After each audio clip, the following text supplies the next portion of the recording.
I've been doing weekly uploads for 3 months and I committed to doing it for 6, which means that I'm at a halfway point. And I kind of wanted to share some learnings that I've had from that. And also from the previous part of this year when I had a slower period with an upload maybe every few weeks, and then a really hectic period with a month where there was like 3 to 4 every single week. In that time, I've uploaded 36 videos and this is the 37th, I think. So I'm gonna do 37 learnings from all those videos that I've made. These learnings are very specific to me, so I'm gonna talk about them as if I was talking to myself in the past. So keep that in mind. And then at the end, I will talk about my subscriber growth and then what I kind of think about the whole thing. Anyway, let's go. Number 1, a week is long enough to actualize an idea, but short enough to not overwork it. Sometimes by the end of the week, you will end up hating the video that you're making, but having this like boundary of a week is great because it allows you to just kind of get to good and then move on and get it out of your head. 2, weekly uploads constrain the kinds of ideas that you can create. This is good because it means that you can't like set yourself overly ambitious ideas, but also bad because some of those overly ambitious ideas are actually really cool. Like your favorite video you've ever made on this channel took over 2 months to create. Ebbs and flows. 3, the regularity of weekly uploads allows you to explore different videos without alienating your audience. This is important for you right now because you're in an exploratory phase where you're making lots of different things. If you have a regular video each week, it means that you can make something that people don't like one week, but they probably will like the one next week or the week after. For context, if you're not like a regular viewer of this channel, my videos are mainly about music, but broadly more about creativity. And recently I've been exploring formats of like documentary or like vlog style, even some podcasty type stuff and like how-tos. It's a bit all over the place at the moment, but I'm exploring. On that note, number 4 is constantly making completely different videos is tiring. Yes, you're learning new skills, but you're gonna have to eventually narrow it down a little bit. Or maybe you just end up getting good enough at all of the different types that you don't need to, and it's not as tiring anymore. Who knows, we'll see. 5, doing videos you don't think you can do often pays off. You learn a ton and you often pull them off. And this really cool thing happens where in future when you're thinking of video ideas, you have new ideas that you never would have thought of before because you now have skills you didn't think you had. Exploring is great. 6, your core audience is amazing and will stick with you. I know in the past you've been kind of scared that if you veer off the track of what's worked in the past, people will jump ship. But these people that you're building with are pretty awesome and a lot of them actually do like just watching you, so have trust. Number 7, making just the videos that you want to make actually does get old. You can only really get to this point by doing this for a period of time and making a lot of videos that you want to make, because you'll eventually get to a point where you're like, I don't want to make videos I want to make. I want to make videos that other people want to see, or videos which help me connect with other people. It does get old after a while. 8, not checking a video's performance until the next one is scheduled is the greatest idea you've ever had. This is really important because it means that you're not obsessing over numbers because you don't even know what they are. And by the time you do, the next video is up, so it can't impact the creation of that one. Best idea you ever had. 8.5. The last lesson, however, does prevent you from engaging with your audience as much as you'd like. The fact of not checking analytics or comments or anything until the next week kind of disconnects you a little bit more than you would like from the audience who are viewing that video during the week. You don't want to get rid of this rule because it's been so useful, but you do need to find a workaround. Maybe that's Discord, maybe that's something else, I don't know. 9, you much prefer working at 80% for 5 days than 110% for 4. When you're working at that breakneck speed for 4 days just to get something done, you stop actually enjoying it and you start to dislike it. And if you do that for too long, you could burn out, and you do not want to do that because you love doing this. Also, it's kind of nice to leave a little bit of work for you to do the next day. You'll get excited in the morning about it. Side note before we continue, yes, this is very chaotic, but that's how my brain works and I am going to continue. Number 10, scripting, filming and editing all at the same time is sometimes the best approach for you. You come from a music production and artist perspective where you're creating the thing while recording instruments, while writing, while doing all of it, while even mixing, and each part of the process informs each other. If you're just doing editing after shooting, which is after scripting or whatever, they can't backwards interact, you know? You do understand me, I know you do. Number 11, you know that letter that YouTube sends you once you get monetized to verify that you're a real person so that they can send you money? It is bullshit, but it will take a while. You just need to be patient. 11.5, you put the wrong address in for that letter. Go and change it now. Just go. 12. Selling products is a whole new skill that you'll have to learn. I still believe you don't need to like use a lot of these bullshit sales tactics, and you can actually interact with people like a real human being while selling stuff. It is a skill you'll have to learn. You can't just put something up and people will buy it instantly. On the topic of selling stuff, 13 is I think people understand that everyone needs to make money.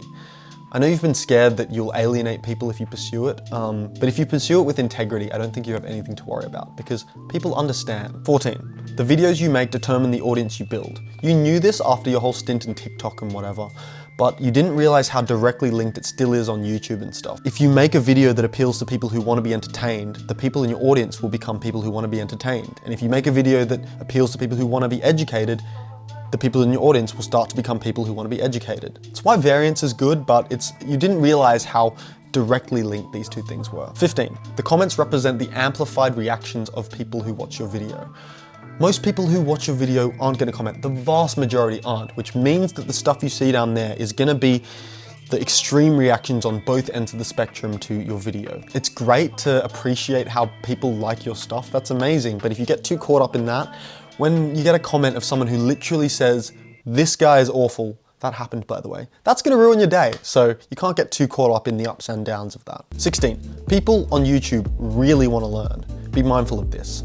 You didn't realize how much this was a thing before you started doing this. 17, people can tell when you know what you're talking about or if you don't. There is some sixth sense, and I don't think it's something woo-woo, but it's more just the way that you describe a topic. People can tell. 18 is a paradox. The more narrow your video focus is, the more people it'll end up reaching.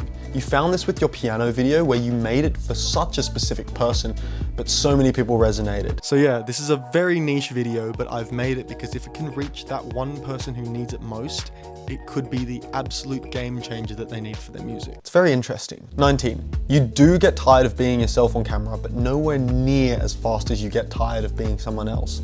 In other jobs you've had to put up a front constantly and you don't like it. It tires you out. By the end of the day, you're fucking drained. By the end of the week, you're drained.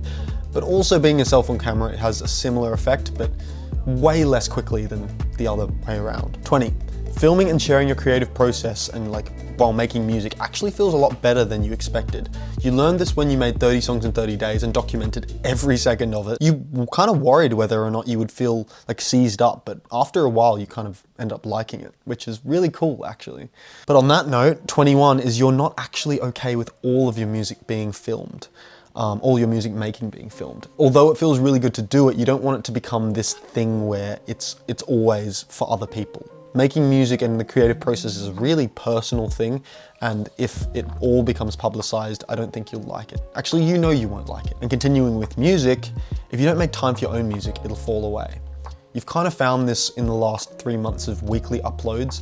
A lot of the videos aren't actually documenting your process at the moment, and it has fallen away, and you want to make sure you make time for that. So that's something to keep in mind as well. 23, you can't predict which videos will do well. Just make stuff and see what happens.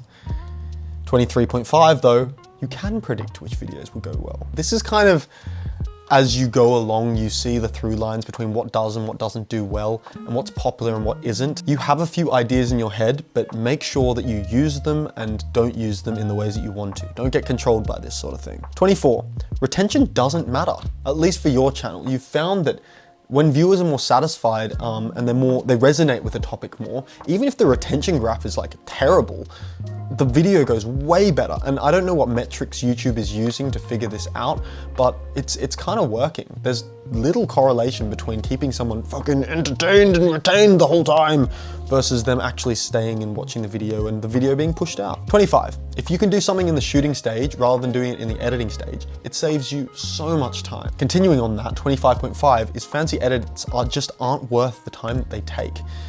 They're not worth it for the audience because the audience doesn't really care, they just want to see a cool story. And they're not worth it for you because you don't actually love making them as much as you kind of think you do. You sometimes do, some little ones, but not all the time. Over the page. 26. I don't know if this is just on your side of YouTube, but most people seem to prefer your simple thumbnails. When it's just a photo and a title, they don't care about all the graphic design or the face, the miso beef face in the corner and distorted and weird. They seem to like simple ones, and that's good because they're easier to make. 27. The algorithm isn't absolutely everything. People still have free will. I know you are very much in understanding of how algorithms have taken over social media, but unlike TikTok, YouTube still does have a core of people who have free will and will go back to creators that they like. This is really cool because you didn't think that was the case when you started doing this. Continuing on that, 28 is you were right for thinking YouTube is the platform for you. Fuck TikTok. You actually hated that and you don't really want to go back, and I'll fucking eat my words if I end up going back and focusing on it more.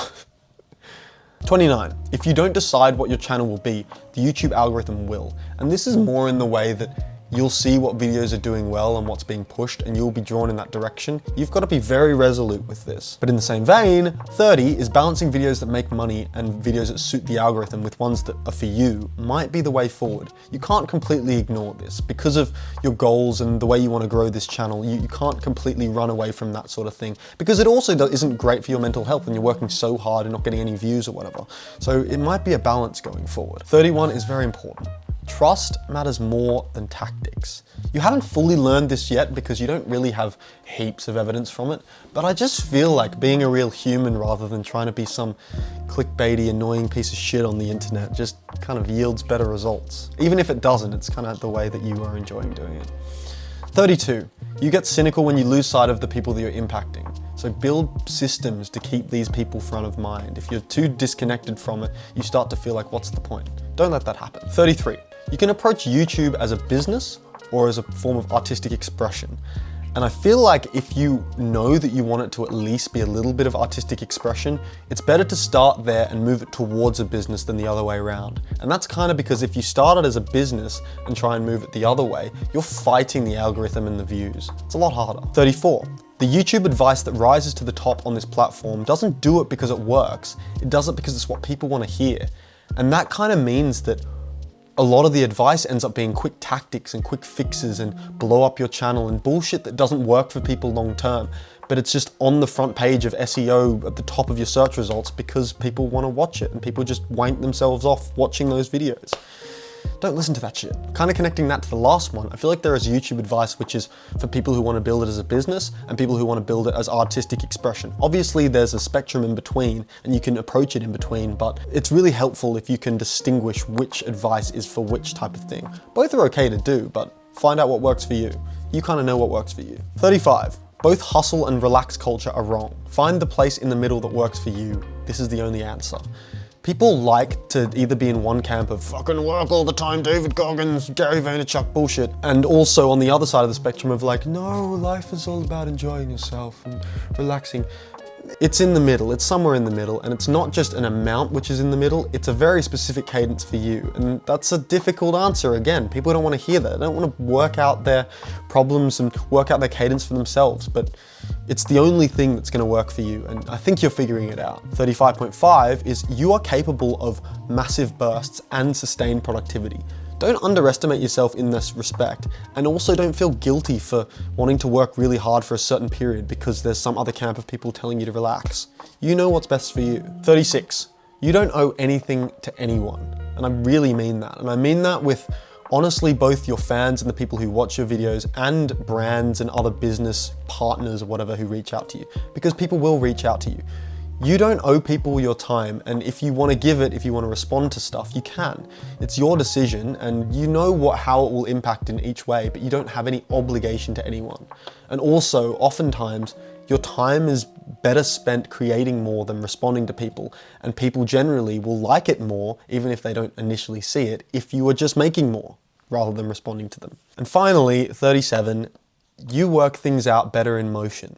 I don't know if this is just for you or if it applies to a lot of other people, but if you're just sitting still and not moving forward while trying to plan your future, you can only get so far, and you go round and round in loops when if you were just to take a step, you would see the answer and save yourself so much time. You work things out better in motion. Remember that. That was a lot. I didn't realize how much that was until I fucking read it out. But yeah, I wasn't sure what I would make this week, but I thought this video would be relevant because even if you're in my audience and you're a musician or you're a music person or a creator of any kind, these days being creative is kind of synonymous with trying to build an audience online or build something online. So you might be able to get a few things out of my very specific learnings to myself in the past or whatever that was. I think the core thing about all these findings is that it's all personal. And if you're trying to grow your YouTube channel, don't listen to the gurus who will give you a very straight answer about everything and a one size fits all, because they're doing it because it will make them money, because it's what people want to hear, that there is some quick answer or some definite path to success. You got to figure it out for yourself. It's harder work, but you got to do it if you actually want to do this sort of thing, I think. I don't know anything. I'm not a guru, bro. I'm just talking from experience. And when I started seeing success, it was when I stopped listening to these one size fits all situations and just tried some shit out and then was attentive with the shit that I tried out and saw what worked and saw what I liked. And you really do have to pay attention here though. Since this was all very personal stuff, I wasn't gonna include generic shit, which I already knew, but worryingly, a lot of people who are trying to start on YouTube don't seem to internalize that gear doesn't matter once you get to a certain level of video quality. People don't give a shit. And then like make videos that you would watch yourself. It's just common sense stuff, but I don't know. But now for subscribers, because everyone wants to talk about that number and although it's not that important, it is kind of interesting. So I started the year with almost 1,000 subscribers because I'd been uploading random things in the past and a couple shorts and stuff here and there. Nothing significant, but I did have 1,000, so it's important to say that. And then from then till like the middle of the year almost, I only grew like 700, 800 or whatever, until I started uploading my 30 songs in 30 days, which was like sometimes 4 uploads a week. And then I actually grew to like 2,000 to 3,000, I believe, after that. But then the real growth started when I started doing weekly uploads, and because I had a couple really good videos. I went from like 3,000 to 4,000 subscribers up to now when I'm at like 13 point something, I believe, which is cool. And there's a lot of growth to be had in being consistent and really focusing. But that's enough. That's all I really need at the moment. Why is it enough? Why do I feel satisfied at this number of subscribers or whatever? Well, A, because I was never doing this for like clout or big numbers or the fun of that, the emotions that come with that. And then also because my goal is to keep doing this for as long as I can at the cadence that I want and making the things that I want and people want to see and like doing it all the time. Because creating stuff all the time is a privilege and I know that. Unavoidably, to do this and like making videos and music full time, I do need to be making some money from it. And I've started making some money from ads, but it's nothing significant. But I'm really fortunate because I live, for context, in my parents' house still, but I don't want to be living here forever. So I am focusing on building this as a business and trying to sell things that people want and maybe work with some brands in the future. But I am not taking for granted what I'm building and these people and you guys who really care about some of this stuff that I'm doing. And I love being able to interact like this. This is really cool. Why is this amount of subscribers enough? Well, it's because I completely believe in the 1,000 true fans idea as a way to build a career online, more so than just big numbers and do your fucking whoop-de-doo. You have 1 million subs, cool. And also obsessing over the numbers means that you stop focusing on actually making stuff that is cool to you and cool to other people. And when I saw most of my growth, it's when I started to actually strike a chord with people and find something that really resonated. Before I started doing this weekly upload thing, I said that I wanted this to be an exploratory phase. So I want to keep doing that for sure, but also I've been making less music than I was before this weekly upload thing. I want to change that. So putting those two things together, I'm going to be doing the similar things which I was doing the last 3 months, but I want to be exploring a little bit more of the ways that I can tell the stories and make music along the way, because I think that really resonates with a lot of people and it's what I want to be doing at the moment. But there will be a lot of the same for the last 3 months. So far, would I recommend weekly uploads? Yes. Absolutely. If you have the time and it's something that you actually want to do, it's been amazing. And I've seen a lot more growth and a lot more resonating with people than I thought that I ever could in 3 months. And hopefully I can continue it till the end of the year. I didn't really make this video with much intention except just to like share where I'm at and kind of reflect and help me reflect. So this ended up being like kind of YouTube advice / an update on my life and this channel. But I'm obviously not going to become a guru. Yeah, that's not what we're doing. Join the email newsletter, which I'm kind of doing sparsely. I'll put it on the screen somewhere. If you want to be a closer part of the community and closer to the things that I'm doing over the next few months, that'd be really cool. And I love having that number. That number matters more to me than the subscriber number. But yeah, I don't know what I'm going to make next week, but I will see you then.